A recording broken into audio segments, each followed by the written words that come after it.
Hi. Hola. Hi, hier ist Mr. Döse. This is Michael Bradley. Hey, I'm Memphis. Hey. Hola. Hello. I'm here with soccer.com. Soccer.com. Soccer.com. And I'm talking with my friends soccer.com. See you soon.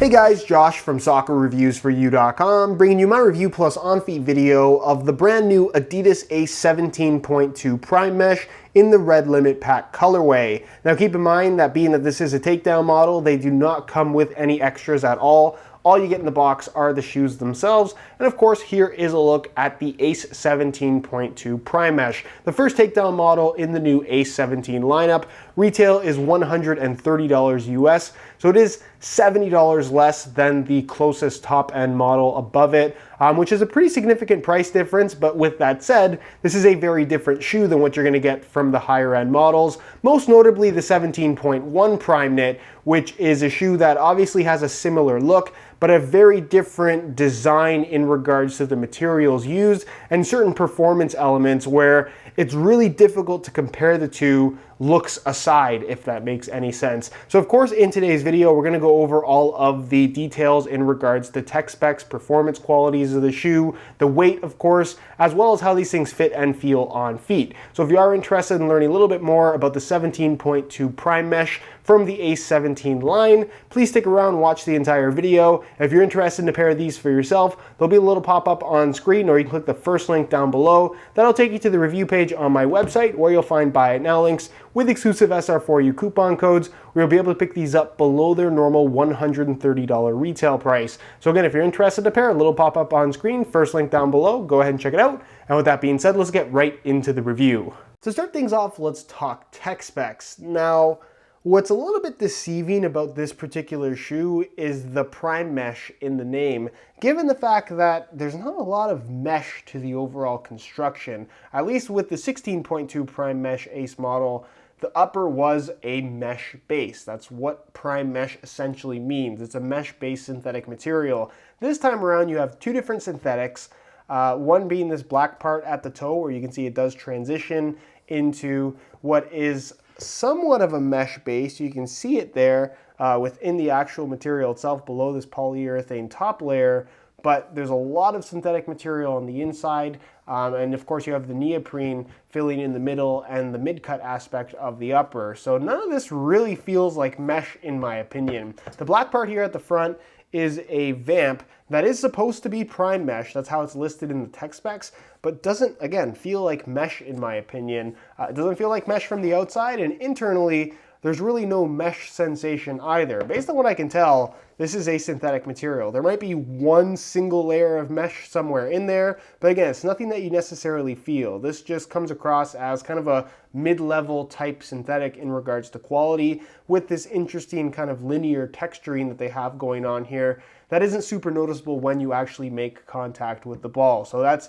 worth mentioning as well. The quality of the synthetic, again, it's okay, but nothing that I would say has that soft mesh-like sensation that you perhaps might expect, and it certainly isn't as nice as what you'll get from the more expensive top-end 17.1 Prime Knit. Now again, from the black synthetic back, you're going to find what looks to be a mesh, but definitely has kind of a firmer, very layered sensation to it. It doesn't have that mesh softness that you would expect. Nice structure to the side, so that's very good in terms of locking your foot in place.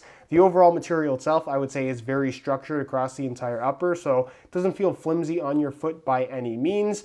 This does maintain a one-piece construction like you'll find on the 17.1 Prime Knit, despite no use of Prime Knit or the control skin material. Instead, you're going to find a combination of what is exposed neoprene and neoprene covered in this kind of fused polyurethane material, kind of reinforcing certain sections of this one-piece upper design. The lacing system, as you guys can see, runs through the middle, and it's pretty much on par with what you're going to find from that 17.1. You have the dual lace hole system going up until the top two lace holes, where you then have these nylon loops where the laces pass through. Those loops don't continue all the way through. They're simply there to attach the laces to the upper, and they are very, very necessary in terms of getting the proper lockdown and security once your foot is inside the shoe. I would not recommend wearing these without the laces. As far as other aspects and quirks of the upper are concerned, you will find what looks like non-stop grip dots, pretty much throughout the entire upper, a lot more minimal in the black section. It's not listed in the tech specs, but it is entirely possible that these are in fact genuine non-stop grip dots. As far as how that impacts the overall feel on the ball, it really doesn't. It's supposed to be a wet control element, but something that, in my opinion, makes no difference whatsoever. You do have the mid-cut aspect here with this collar that has a pretty straight angle cut to it. Fairly large opening as well, so it's not necessarily going to wrap your ankle all that tight. And the material, it's very thin. There's some structure down the back, but the side's very flimsy. There's not really any kind of ankle support or stability from this mid-cut design. So please keep that in mind. That's pretty much the same case with all the mid-cut models from Adidas, Nike, or Puma for that matter. None of them really offer any kind of ankle support. It's just extension material attached to what is otherwise a low-cut shoe or what could be a low-cut shoe.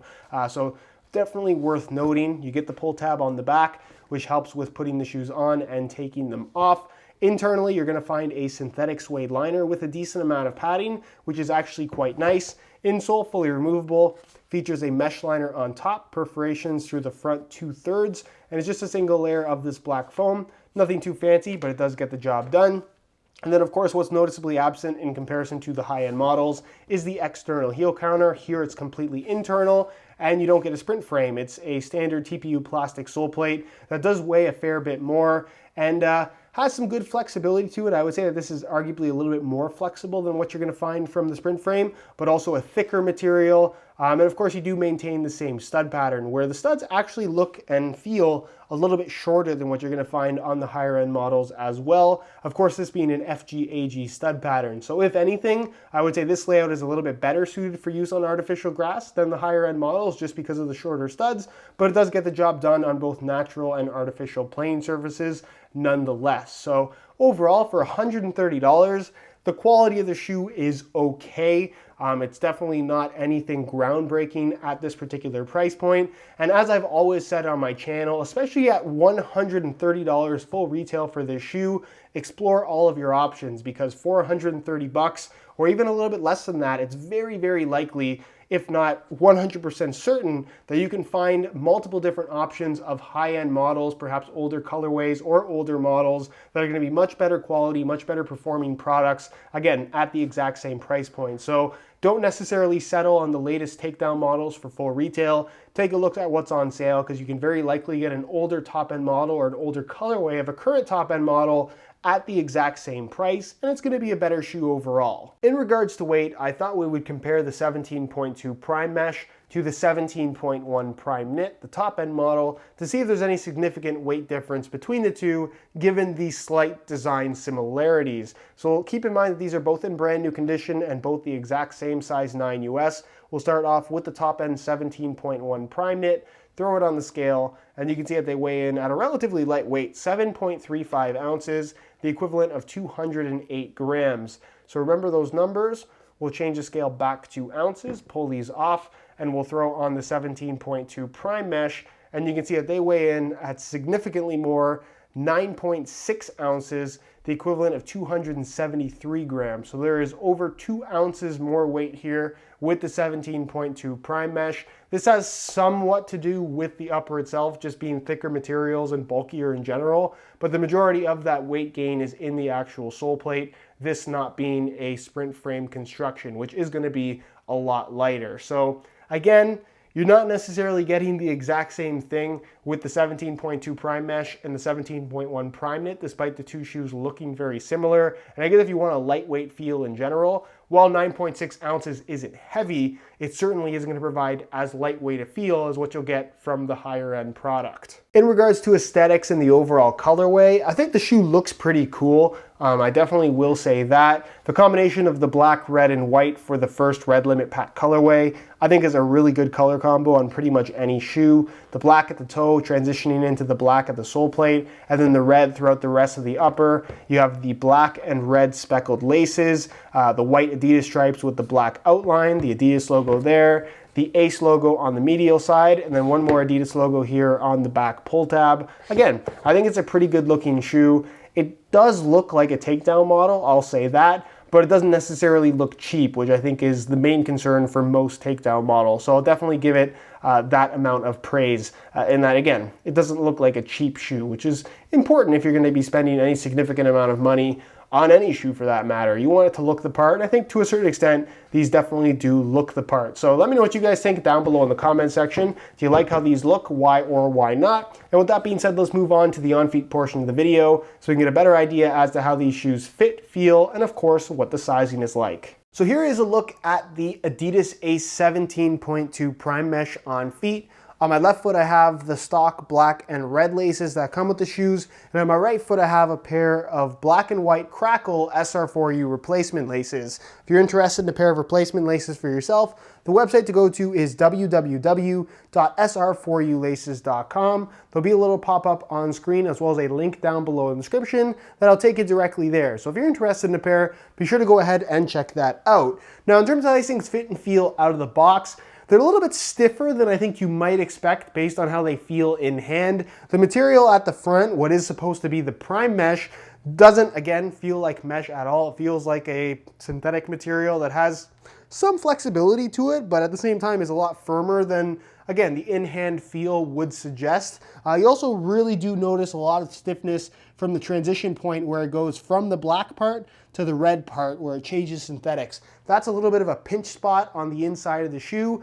Kind of uncomfortable. You may or may not be able to get used to it depending on the shape of your foot and I guess your tolerance for that kind of thing. I didn't find it to be too big of an issue, but for the first couple of wears, it did cause a little bit of foot cramping. And it is something that I think most people will notice. Not necessarily a deal breaker, but something that I'm not too crazy about in regards to the overall fit. The rest of the shoe is pretty good. It does have the mid-cut design. You don't really feel the collar when you're wearing the shoes because it is a lightweight, kind of untampered with neoprene material. It's just extra material that extends from the base of the shoe. The heel, pretty comfortable, no real issues with slippage. And overall, the shoe, like I said, fits pretty well. It's just the materials themselves that, again, don't necessarily have that super premium feel, but that's kind of expected from a takedown model, although again, they're $130. So should they feel a little bit more premium?